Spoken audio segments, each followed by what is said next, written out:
एक रिसर्च के मुताबिक शादीशुदा लोगों के दो ग्रुप्स बनाए गए, यानी नई नई जिन लोगों की शादी हुई उनमें से 50 लोगों को एक ग्रुप में रखा गया। वो लोग जिन्हें एक दूसरे से कंप्लेन थी, ठीक है, एक दूसरे की शिकायतें जो है वो काउंसलर्स के पास लेके आया करते थे। और एक वो ग्रुप था जो बहुत खुशहाल था, शादी के बाद जो है वो एक दूसरे को बहुत कॉम्प्लीमेंट किया करता था, एक दूसरे की तारीफें किया करता था।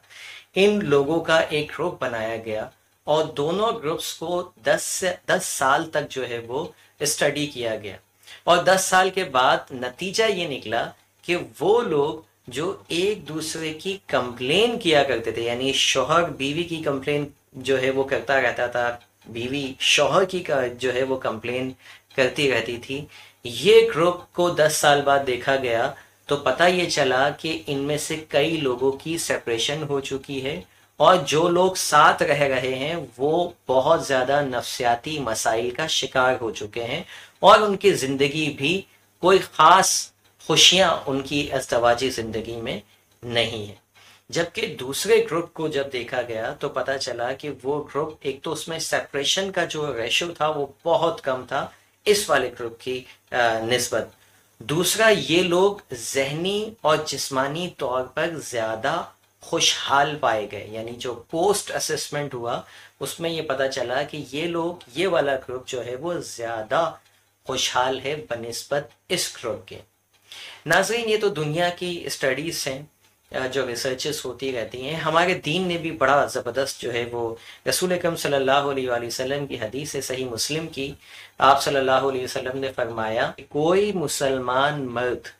किसी मुसलमान औरत के मुतालिक बुग़्ज़ ना रखे, अगर उसका एक फेल अच्छा नहीं तो दूसरा फेल उसको पसंद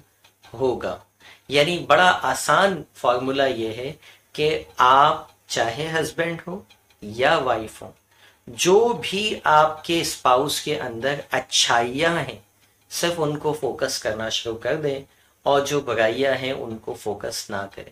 उसकी वजह यह है कि आपने किसी फरिश्ते से शादी तो नहीं की है। लाजमी तौर पे हर इंसान में अच्छे और बुरे, अल्लाह ताला ने कुरान पाक में फरमाया कि मैंने इंसान में खैर और शर दोनों को वदियत करके पैदा किया। तो आपके स्पाउस में यकीनी तौर पे अच्छाइयाँ भी होंगी और बुराइयाँ भी होंगी, और नबी करीम सल्लल्लाहु अलैहि वसल्लम ने फरमाया कि अच्छाइयों को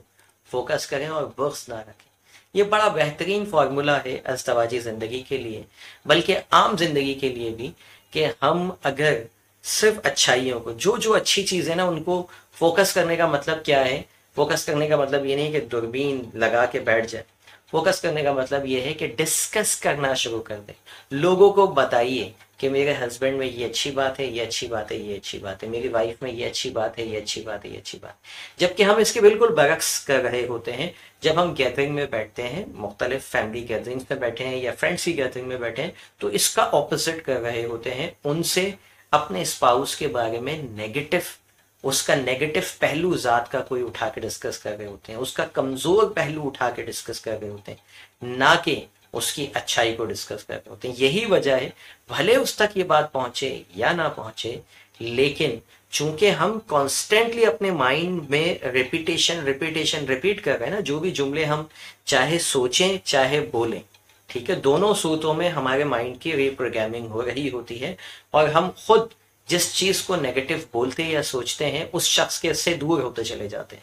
उस शख्स के बारे में नेगेटिव खुद ब खुद ऑटोमेटिकली होते चले जाते हैं, हमारा रिश्ता ऑटोमेटिकली कमजोर होता चला जाता है। बज़ाहिर देखा जाए तो हम चंद 2-4 बुराइयां ही कर रहे हैं, लेकिन हमें नहीं पता कि वो 2-4 बुराइयां हमारे लाशऊर में हमें अपने स्पाउस से दूर करती जा रही हैं। एक वक्त आता है कि वो अट्रैक्शन ही खत्म हो जाती है, मोहब्बत वो पहले जैसी रहती ही नहीं, और उसके जिम्मेदार हम खुद होते हैं, क्योंकि हमने अपने माइंड को ऐसे ही जो है वो रीप्रोग्राम किया होता है। तो आज से कोशिश कीजिए अपने स्पाउस के बारे में, जो भी उनके किरदार के मजबूत पहलू हैं, जो भी उनके किरदार की अच्छाइयाँ हैं, उनके बारे में सोचिए, उनके बारे में लोगों से डिस्कस कीजिए। कुछ ही अरसे में आहिस्ता आहिस्ता आपको, आप दोनों के दरमियान इंशाअल्लाह अल्लाह ताला बरकत डालेगा रिश्ते में, और पहले जैसे मजबूत रिश्ते और मोहब्बत खुशगवारी वाले रिश्ते जो है वो दोबारा से आपके बन जाएंगे।